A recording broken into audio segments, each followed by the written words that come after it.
vamos discutir um tema que está dando o que falar, a Lei da Liberdade Econômica. E para isso, nós trouxemos aqui dois convidados mais do que especiais. Marcelo Carrenho, que é diretor da QC7 Certificações, e Paulo Henrique Fracaro, superintendente da ABIMO, Associação Brasileira da Indústria de Dispositivos Médicos. Bem-vindo e obrigado por ter aceito o convite de estar aqui comigo hoje. Aliás, não tivemos oportunidade nem possibilidade de não aceitar o convite, né? Então... Assim que é bom, assim não tem como falar não. Eu vou começar com o Marcelo para ele explicar um pouquinho o que é a Lei da Liberdade Econômica, né? Então, explica para a gente o que é essa Lei de Liberdade Econômica, por favor, Marcelo. Primeiro, a gente que agradece a oportunidade. Fracaro, obrigado por participar. Eu sei que é um tema um tanto como importante nesse momento, eu acho que é relevante, né, e às vezes faz sentido pôr em pauta para a gente poder discutir um pouco mais, né? Porque se a gente não discutir, as coisas ficam paradas lá e ficam do jeito que está e não evolui, vamos dizer assim, né? Mas esse é um tema bastante relevante, por que sentido? Eu acho que todos os fabricantes de equipamento médico, produto para a saúde, já vivenciaram um pouquinho essa questão assim, de muita burocracia no sentido de você iniciar o seu projeto de empresa, iniciar o seu projeto de venda de produto e tudo mais, né? Então, essa lei veio em contra em um pouco de flexibilizar algumas regras, classificar um pouco a atividade econômica, né? Lógico, equipamento médico, para a saúde tem sua devida relevância na classificação, comparado com qualquer outra atividade econômica.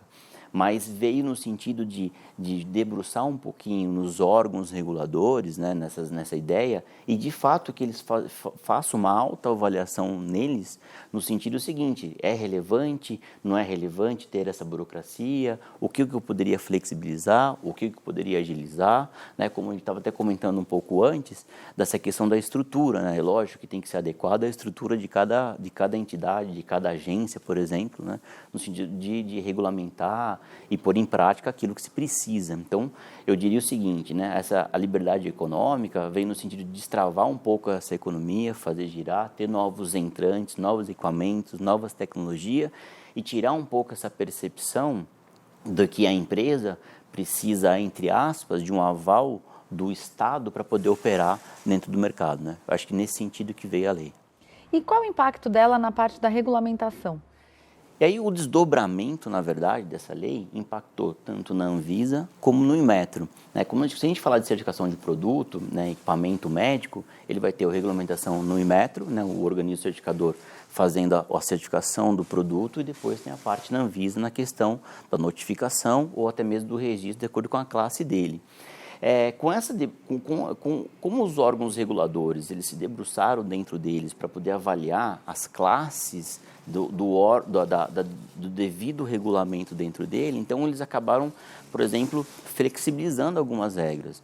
Um exemplo claro que a gente consegue dar é na portaria 384, que é de equipamento médico, por exemplo, né? Nessa portaria 384, ela já veio à luz dessa avaliação, né, dos órgãos em poder flexibilizar algumas coisas. Então, por exemplo, uma coisa que travava muito o projeto antes, na parte de certificação de produto, na certificação, lógico, acaba sendo um ponto a ser atendido ali. E um deles era a questão dos ensaios, né? Então, travava-se, eu tenho um ensaio, preciso fazer novamente. Não, agora tem uma certa flexibilização dentro da lei.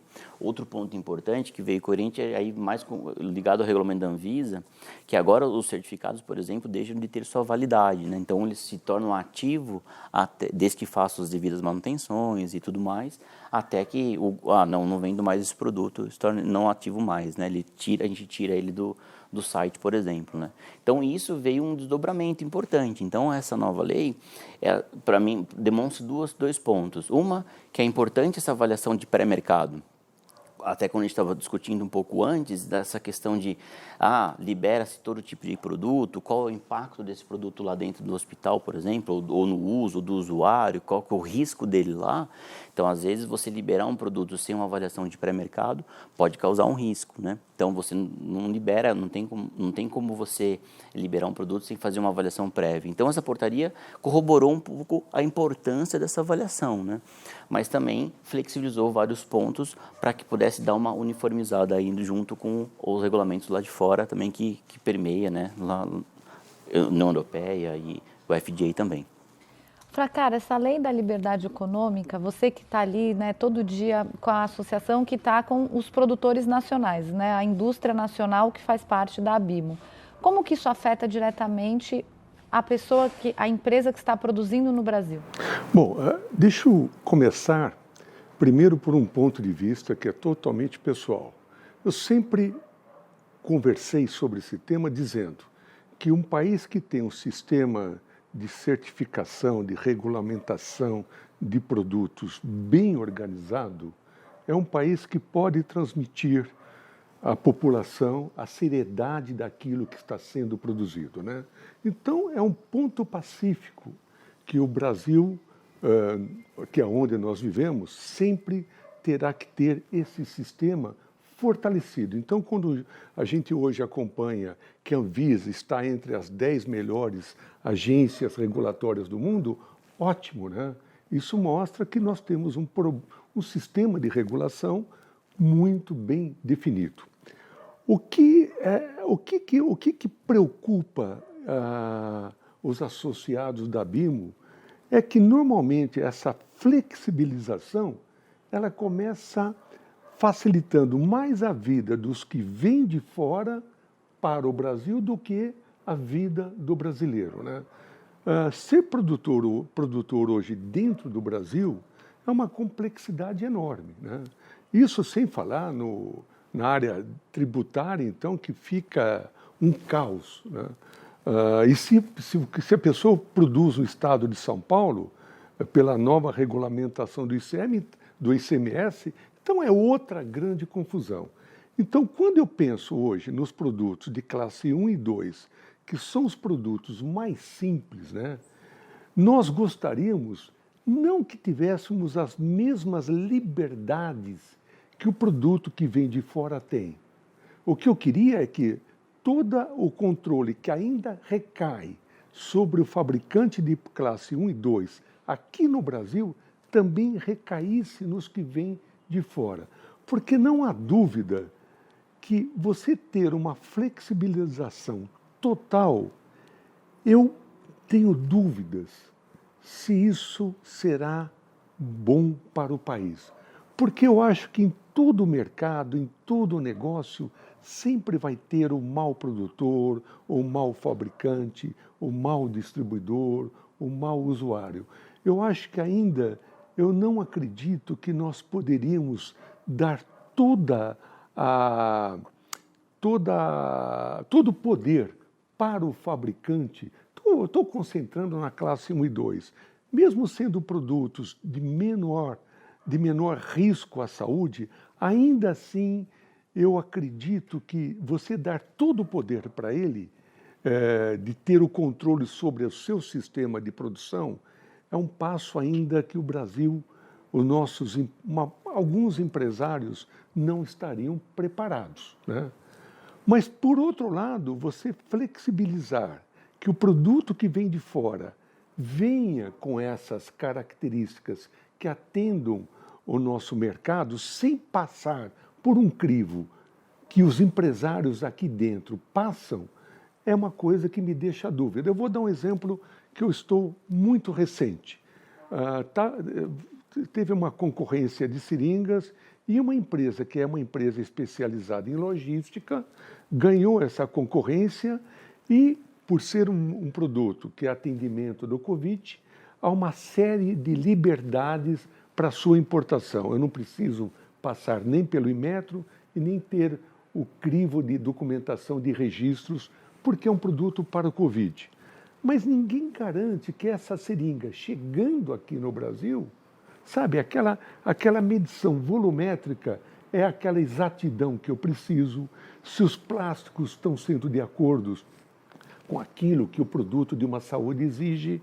Então, e o que está fabricando e concorrendo com ele passou por todos os crivos até do Inmetro, que é uma certificação que custa dinheiro. Necessária? Exatamente, necessária. Então, essa flexibilização, mesmo num momento de pandemia que nós estamos tendo, ela só seria viável se tivesse tendo uma falta do produto no Brasil. O que significa a falta? Os fabricantes que estão aqui não têm condições de atender. Então, resumindo, eu não gostaria que essa flexibilização existente só fosse vantajosa para o importado. Aliás, eu gostaria que aquilo que se exige para o fabricante aqui instalado, mesmo neste momento da pandemia, fosse exigido para o fabricante que vem de fora. É esse meu ponto de vista. Então é uma preocupação natural, porque eu fui presidente de empresa e senti como é difícil quando você tem que concorrer com uma empresa que não tem as mínimas condições de atender aquilo que a minha empresa, que na época, quando eu era o presidente, eu tinha que exigir. Então, se eu tiver mais um tempo, queria dar um exemplo sobre equipamentos de proteção individual, que são as máscaras, né? É um produto simples, é classe 1, classe 1 deve ser. Classe 1. Durante a pandemia, eu comecei a receber vídeos de empresas de fora que queriam trazer os produtos para o Brasil. Mas era um caos, alguns vídeos que eu recebi. Era o pessoal comendo ao lado da máquina, sem nenhum equipamento de proteção individual, né? Eu dou um exemplo, que um dos vídeos, o fabricante cortava a máscara para mostrar que tinha 3 camadas, e as unhas eram encardidas, a mão era encardida, ele não tinha uniforme, não tinha nada. Então, se o Brasil permitir que eu possa fabricar esse produto nessas condições, eu vou ser um bom concorrente. Agora, como aqui eu tenho uma série de necessidades, eu nunca vou conseguir concorrer com esse produto. O que aconteceu? Várias importações feitas pelo Ministério da Saúde, de repente o produto não era adequado.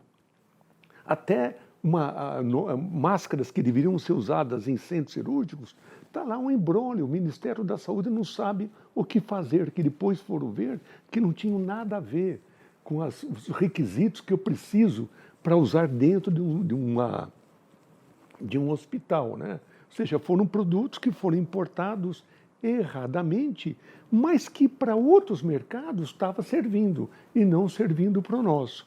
Então, muitas vezes, essa abertura que se dá, a gente pode pôr em risco, né, as compras que nós estamos fazendo, como foram ventiladores equivocados que vieram, né, para uso veterinário. Aliás, ventiladores que foram importados por uma bodega lá de Manaus, que não tinha nada a ver para a área médica, né? Então, eu acho que essa necessidade do Brasil ter um sistema de certificação forte, ele é uma garantia para quem vai usar o produto. E isso daí você só consegue se você tiver uma agência regulatória forte que possa avaliar também o que vem de fora. Então, essa preocupação que eu deixo no ar, que nesse momento da pandemia, ela, com o intuito de não faltar o produto para o Brasil, se criou uma flexibilização muito aberta e que deixa os fabricantes locais, independente do capital, hein? Não é a empresa brasileira, quem fabrica aqui, deixam com uma preocupação muito grande. Ô Marcelo, explica um pouquinho para quem está assistindo a gente a diferenciação entre as classes, classe 1, classe 2, classe 3 e o que cada uma tem de pré-requisito. Um comentário que eu acho que é pertinente, essa questão mesmo do momento de emergência devido a toda essa situação de pandemia, eu acho que causou mesmo uma quebra no mercado, nessa percepção de regulamento, na verdade. Então, devido a uma necessidade, você acabou cedendo de um outro lado, porque por algum momento ali você acreditou até que se possa ter um desabastecimento de algum produto, algo nesse sentido. E isso acaba dando essa percepção, poxa, mas né, um aplicou, o outro não aplicou, nesse sentido. De fato, com a lei do Covid, se beneficiou-se alguns produtos se foram beneficiados disso aí mesmo. e né, teve até listas, teve novas RDCs da própria Anvisa, né, de regulamentos específicos. Olha, você quer trazer tal coisa que é aplicado para algum momento do Covid, você tem esse beneficiamento. Até, inclusive, muitos produtos, alguns ventiladores nem passaram pelo crivo de uma certificação, por exemplo. Né? Foram direto, lógico que eles tinham que provar alguns pontos importantes, mas deu todo esse problema que foi comentado, né? Olha, o produto era para aquilo mesmo, era para transporte, ou para o uso clínico dentro do hospital, para que tipo de... Né? Não, vou pegar para transporte e vou usar lá dentro. Então, ficou uma discrepância. Tanto que eu tenho alguns amigos que trabalham com engenharia clínica que hoje estão testando os produtos comprados para ver se realmente são eficazes para aquilo que se prometeram à venda, né? Eu quero vender para isso. Eles estão testando o produto de novo para poder ver se recorre, porque, de certa forma, alguns já acabaram vendendo o produto, né? Então, foi vendido. Sobre a questão da classe, isso é um outro ponto relevante. Então, a Anvisa costuma classificar os produtos dela, devido ao seu regulamento, em classe 1, 2, 3 e 4. Então, os 3 e 4 são de alto risco. Quando você tem o de 3 e 4 de alto risco, implica-se em alguns outros regulamentos a mais. Por exemplo, ter boas práticas de fabricação, né? E isso se aplica, eu acho que como se aplica para todo mundo, não dá essa impressão, né, de você, olha, se aplicou mais, o de fora foi beneficiado, o de dentro, o nacional não foi beneficiado, porque acabou uniformizando. Agora, com a classe 1 e a classe 2, pode ser que, olha, mas beneficiou-se um pouco um do que o outro. No que se tange ao processo de certificação, aplica-se tanto para nacionais como internacionais. Né? Um importador, que ele quer trazer um determinado equipamento, ele sendo classe 1 ou classe 2, mas sendo um equipamento que se aplica para a certificação, vai se fazer o processo de certificação, tanto aqui na nacional como para o pessoal lá de fora. Então, o que às vezes pode mudar aí um pouco a forma é que, às vezes, o pessoal de fora, como já vende para o mundo inteiro, pode ser que já tenha alguns relatórios de ensaio prontos, alguma coisa, e também os nacionais podem impactar um pouco na demanda de serviço aqui no Brasil. Por exemplo, eu tenho um produto que tem uma norma específica, eu preciso de um laboratório X, oxa, não tenho, eu só tenho uma opção, por exemplo, né? Aí até que nós estamos comentando, mas eu tenho um caso que ele pegou o equipamento e foi lá fora testar. Não é que é uma obrigatoriedade de testar lá. Às vezes foi uma opção devido à falta de opção de serviço no mercado, né?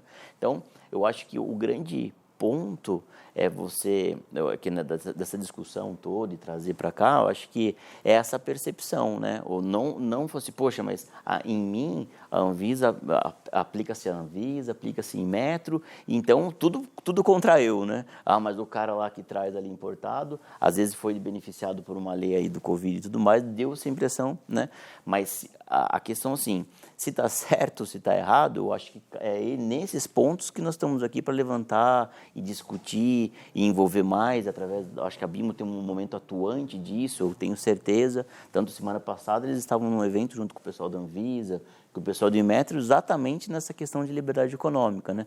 No que foi pautado esse tipo de relacionamento, e teve uma certa, assim, esclarecimento por parte do Inmetro e da Anvisa do que eles estão tentando refletir agora no sentido de flexibilização, no sentido de uniformizar, né, a questão da regra, não parecer que, poxa, o Brasil se aplica, mata seus fabricantes, entre aspas, poxa, você só aplica aos fabricantes, né? Então, mas eu acho faz o sentido essa percepção. Eu acho que só vamos melhorar isso se a gente conseguir trabalhar essa forma, né? Fracaro, você acha que uma solução boa seria minimizar, flexibilizar mais as regras para os brasileiros? Não. Ou não. deixar mais pesado para os internacionais? Não, tem que deixar igual, né? Nem mais, nem menos. O que eu vou falar para você, eu não acredito que você flexibilizar, você vai ter uma grande vantagem, não.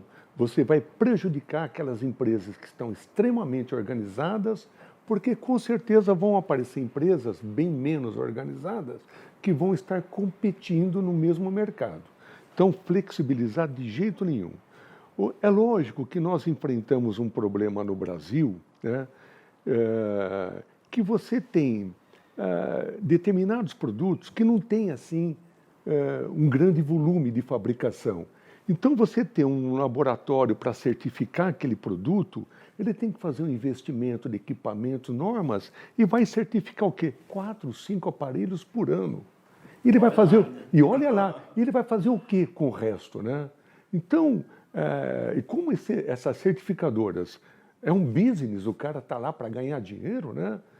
Às vezes temos questionado se não deveríamos incentivar para determinados produtos o governo ter laboratórios para que ele possa fazer essa certificação e arcar com esse custo, né? Embora é um contrassenso, porque a gente quer que tudo seja privatizado, mas o privatizado tem que gerar lucro, senão ele não consegue nem comprar as normas, né? Então a gente vive essa dualidade, o que é melhor, né?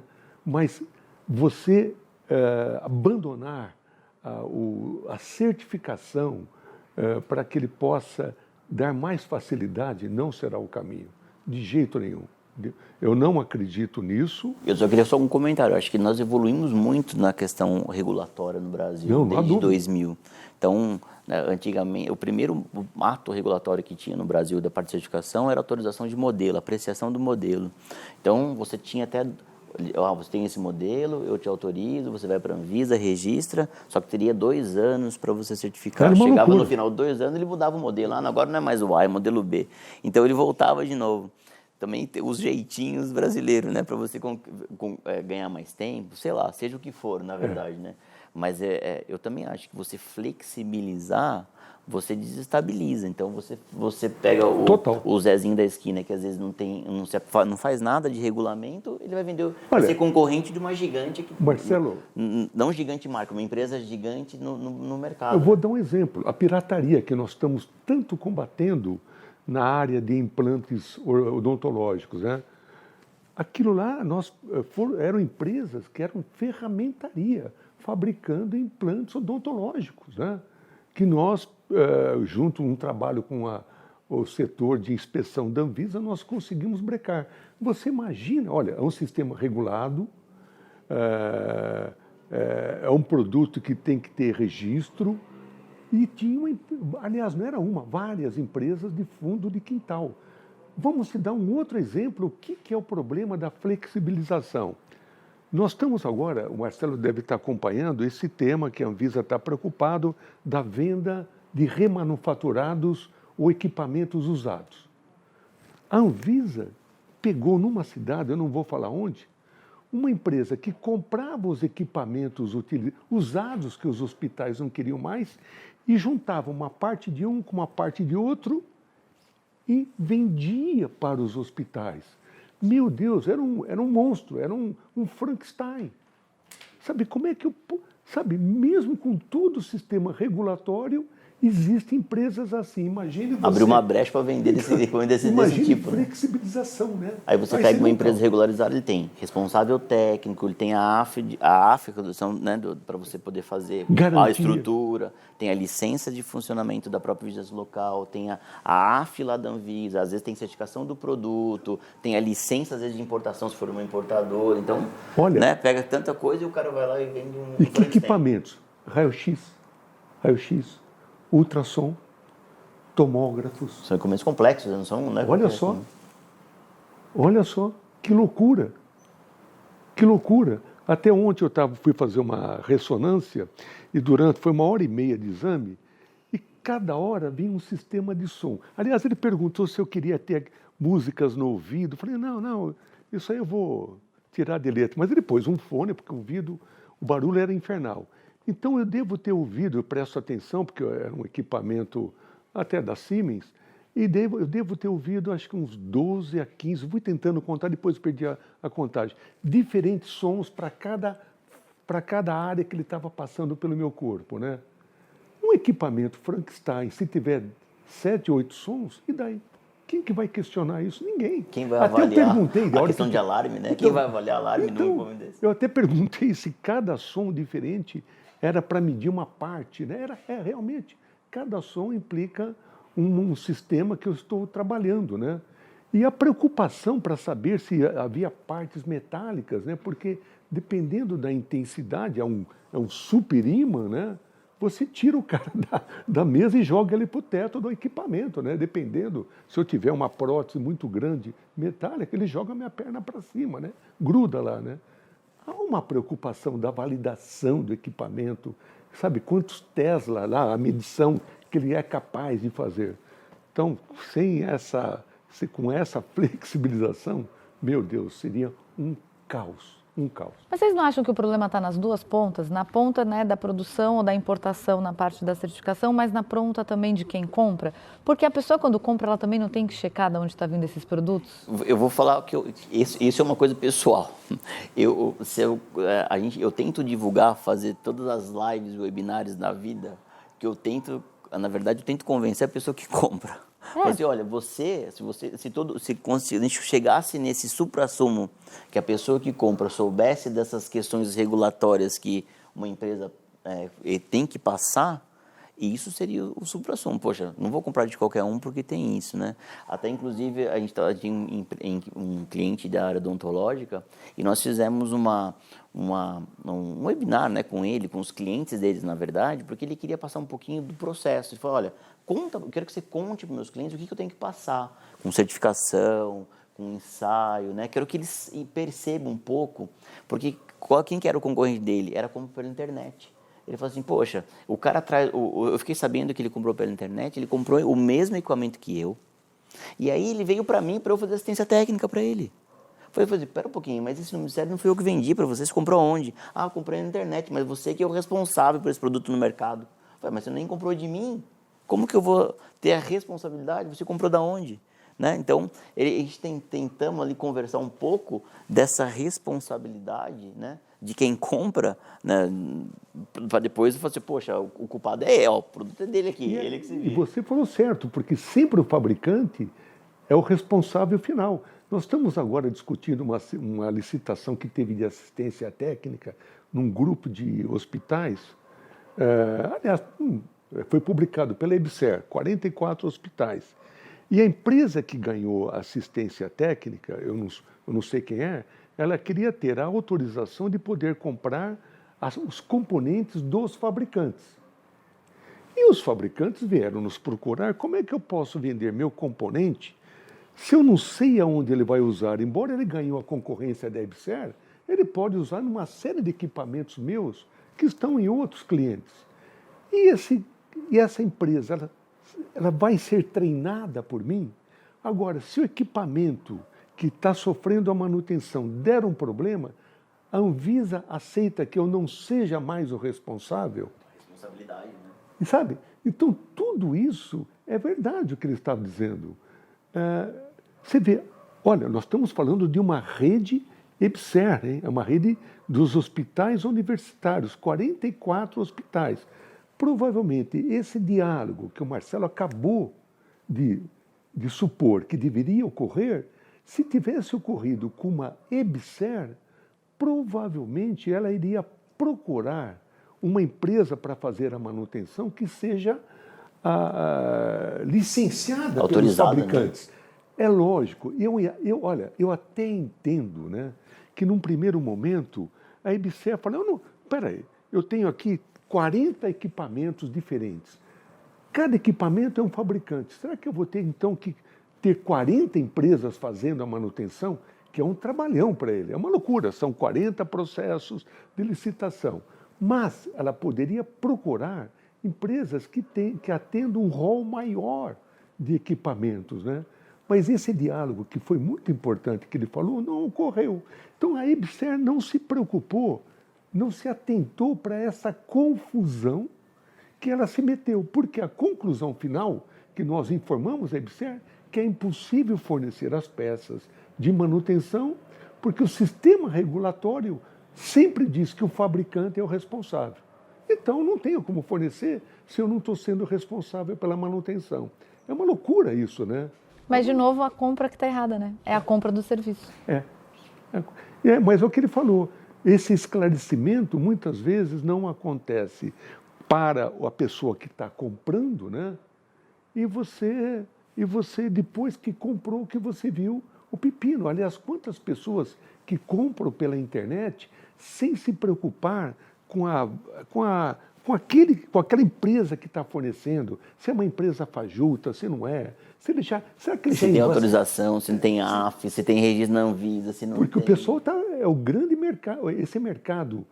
outro dia eu entrei no Mercado Livre, tinha produtos que é da área médica sendo vendido lá. E aí? Tem muito. E aí? Embora o Mercado Livre não é o responsável, ele é só o intermediário, sabe? Porque você recebe a nota da empresa que vendeu. Mas essa empresa, quem é? Uma coisa que eu percebi agora, sim, dos meus clientes, o mecanismo da denúncia, antigamente, falava, eu não vou denunciar, imagina, eu não faço isso. Hoje essa visão mudou um pouco, porque ele fala assim, poxa, eu estou fazendo tudo certo. Igual você falou, a certificação é um custo? É lógico que é um custo. O ensaio é um custo? É claro que é um custo. O registro na Anvisa é um custo? É. Então, o seu projeto, né, o payback do seu projeto acaba sendo maior. Maior, não há dúvida. Né? Não há dúvida. Então, ele fala assim, por que eu vou concorrer com um cara que não fez nada? Então, eles não estão admitindo mais esse tipo de coisa. E isso, de certa forma, é bom, porque aí, igual a gente está falando de estrutura, né, às vezes os órgãos reguladores não têm essa estrutura de você fiscalizar, né? A gente já viu em algumas feiras, né, da área médica que, através da BIMO, teve uma influência até de fiscalização, e foi importante esse ponto, né? Foi um sentido bem legal. Mas a denúncia virou um mecanismo importante, né? Ele falou, poxa, se eu faço certo, o mínimo que eu quero que eu concorra em paridade, né? Em paridade. Agora, a questão do valor nós vamos ver depois. Mas a parte técnica está igual. Acho que, como eu discuto muito quando tem os comitês técnicos das certificadoras, parte técnica não pode ser barganha. Eu não posso barganhar a parte técnica. Eu faço um ensaio, você não faz. Não é isso. Não, eu faço ensaio, você faz ensaio. Eu certifico, eu registro, você registra. Agora, o preço, o custo de produto é cada um por si, né? É verdade. Você tem razão. Olha, é difícil, né, você ter uma fórmula mágica, né, para esse tema, né? Mas eu gostaria, eu como representante da Associação Brasileira... Com a ajuda da Malu na divulgação, que olha, compre produtos regulados, é importante. O mesmo processo que eu tenho aqui, o meu concorrente, seja lá de onde vier, terá que passar. Mas se o processo está muito complicado, vamos facilitar? Não. O mundo não está preparado, o mundo não está preparado para essa facilidade. Porque aí nós vamos receber tranqueiras no nosso mercado, tanto de fora como, provavelmente, com essa experiência que nós tivemos na pirataria, aqui de dentro. Então, a flexibilização não é a saída. O que é a saída, eu acho que é isso que o Marcelo falou, conscientizar cada vez mais os clientes de produtos da saúde, né, que são os dispositivos médicos, na hora da aquisição, ele ter a certeza de quem vai fornecer o produto para ele. É assistência técnica, é a garantia, é a certificação daquele equipamento, é o registro, a estrutura que está por trás daquele fornecimento. Eu vou dizer, teve um estado que trouxe ventiladores de um país do Oriente Médio. Foi uma experiência que esse país fez, fabricaram 400 e poucos ventiladores e estavam e não quiseram usar. E um estado comprou os 40. Aí eu fico perguntando, e as peças de manutenção? No futuro, de onde virão? Não saberia te responder. E até mesmo se depois virar sucata, você joga onde, né? Pois é. Não tem como, dúvida, né? Não há dúvida. Mas é porque a solução ela é provisória, a pessoa quer a solução rápida e barata. E aí acaba tendo uma dor de cabeça no futuro. Às vezes o imediatismo, né? Falando, não é isso, eu vou sair correndo fazer depois. Poxa, mas calma, né? Pensa. Às vezes o sair correndo, não sei se é a melhor opção, às vezes, né? Ou às vezes parar e pensar um pouco é melhor. Mas você sabe, eu vou insistir muito nessa frase que o Marcelo falou. A conscientização. Com essa pirataria da odontologia, nós fizemos parcerias com as diferentes associações para divulgar, né, o que é um produto pirata, quão mal ele pode fazer para um paciente, né? Então, é o barato que vai sair caro no futuro. Então... É verdade. Eu queria primeiro agradecer vocês dois por terem vindo bater esse papo e depois, né, vou deixar o convite para quem está assistindo a gente. Então, tanto a BIMO quanto a QC7 estão com a gente aqui no perfil de empresa do Medical Conecta. Você pode encontrar o perfil da Bimo e o perfil da QC7. E eu nem combinei com o Marcelo, mas ele vai gravar um vídeo ensinando o comprador a como comprar melhor. Quais são os pontos que o comprador vai ter que checar. Boa ideia. Já estou dando lição de casa, aqui a gente faz assim. E aí lá no perfil da QC7 vocês têm o contato do Marcelo, da equipe do Marcelo e o vídeo ensinando como comprar melhor para não ter dor de cabeça no futuro. E no perfil da Bimo vocês têm todas as informações da Associação Brasileira, que mudou de nome, agora é a Associação Brasileira da Indústria de Dispositivos Médicos. Lá vocês também conseguem informação de quem são os associados, o que produzem e como a Bimo pode ajudar vocês. Muito obrigado pela audiência e obrigado por estar aqui comigo. Obrigado. Muito obrigado.